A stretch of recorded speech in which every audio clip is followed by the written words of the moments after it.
There was no bold statement, no look toward the cameras, just a heavy quiet from someone who clearly felt the outcome had gone against him. Welcome to Legacy's Edge. What you're watching isn't just Prince Harry leaving a courthouse, it's the moment a major, expensive legal effort fell apart in real time. Prince Harry walked into the UK High Court expecting progress, maybe even a turning point. He seemed to believe the court would treat his personal experience as a central part of the case. But the court focused on something else entirely: proof and procedure. In that room, emotion doesn't decide outcomes, evidence does. When the doors closed, the decision didn't just refuse what he wanted, it undermined the plan his team built around the case. And inside that courtroom, the shift in momentum was obvious. What many headlines call a setback, we're calling a costly legal failure.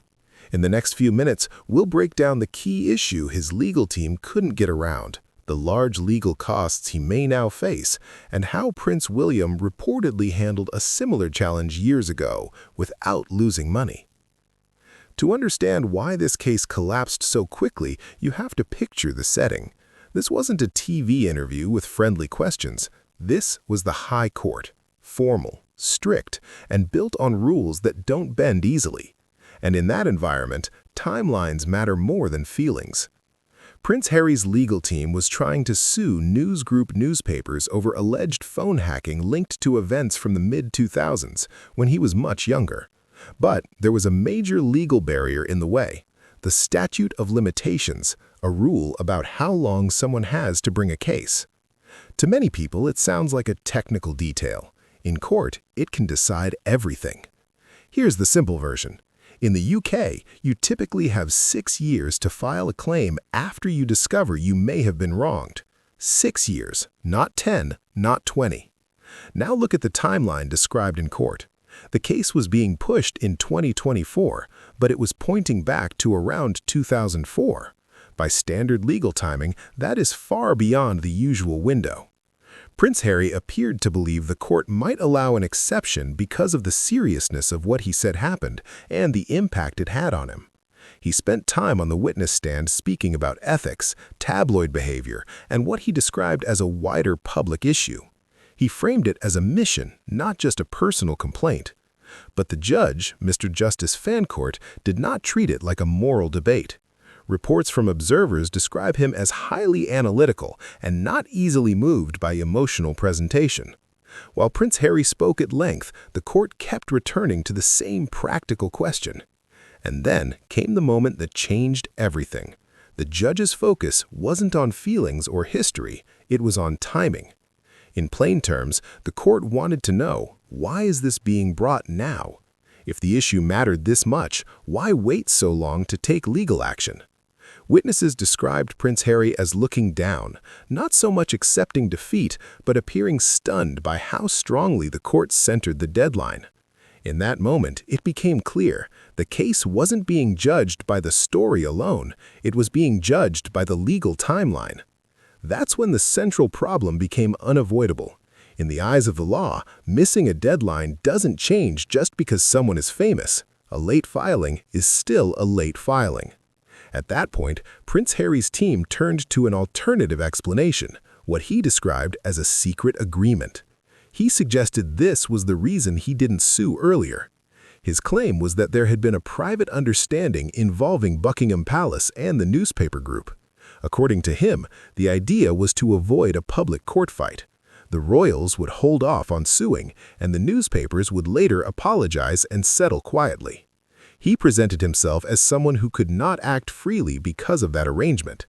In other words, he said he didn't file earlier because he believed he was not allowed to. This became a major part of his strategy.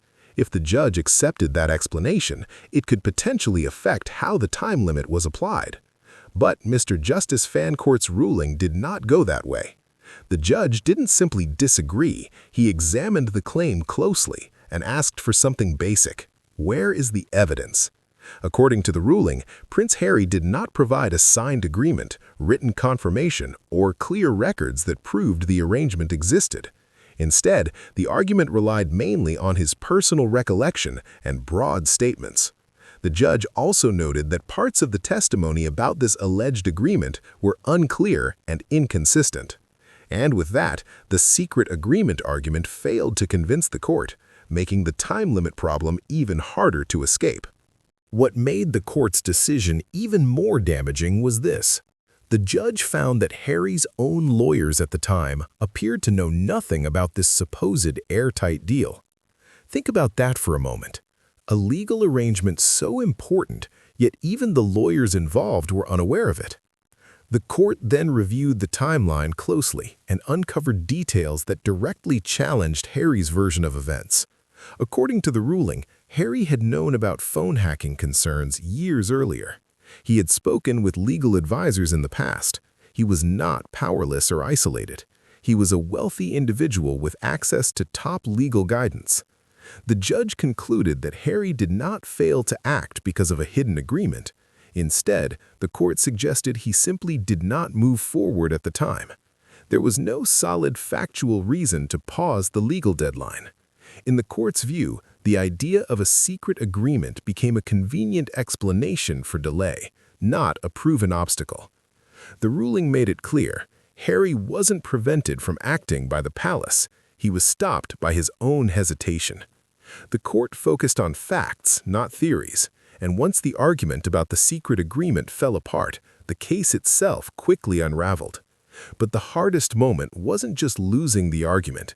It was realizing that while Harry had been fighting publicly for years, someone else had already resolved the same issue quietly and successfully, his brother, Prince William. The contrast between the two brothers became unavoidable. Court records revealed that Prince William was also affected by phone hacking, but the way each brother handled the situation could not have been more different.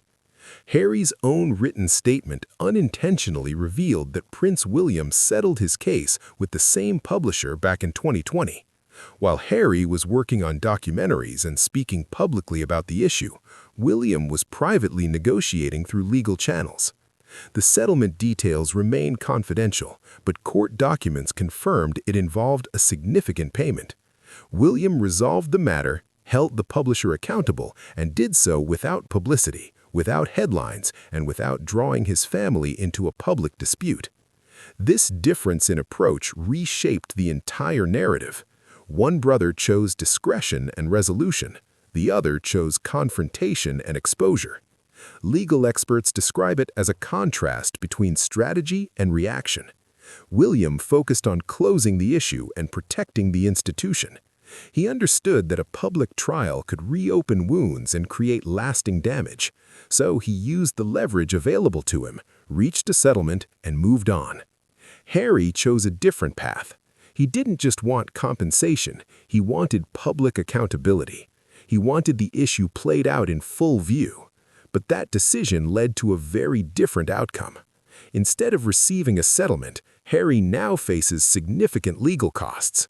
Even more troubling, his court filings exposed private details of William's settlement, information William had intentionally kept confidential.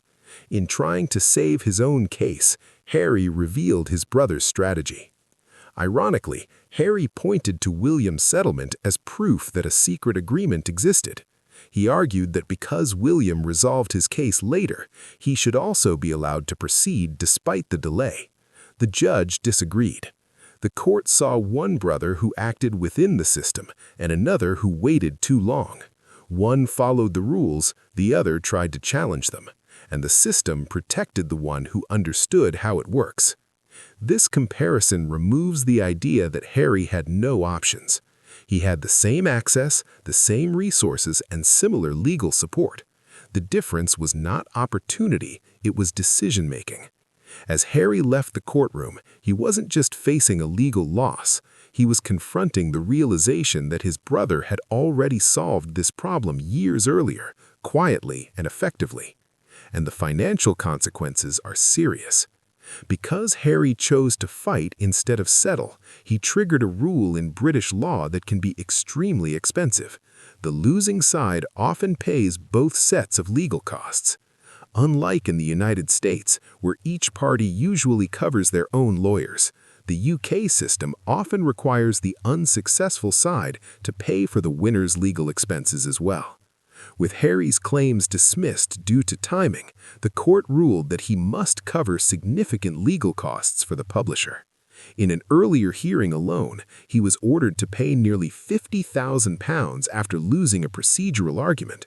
Now, with major portions of the case dismissed, the total cost could be far higher, potentially affecting a large share of the income he earned from his memoir.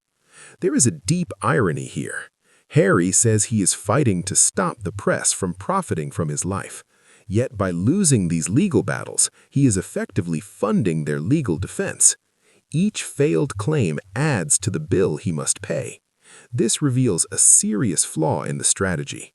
Harry appeared to believe he could outlast the publisher financially, but the publisher belongs to a massive media organization with extensive resources and elite legal teams.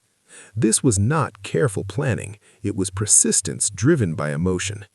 At its core, Harry wasn't just seeking a legal outcome, he was seeking validation.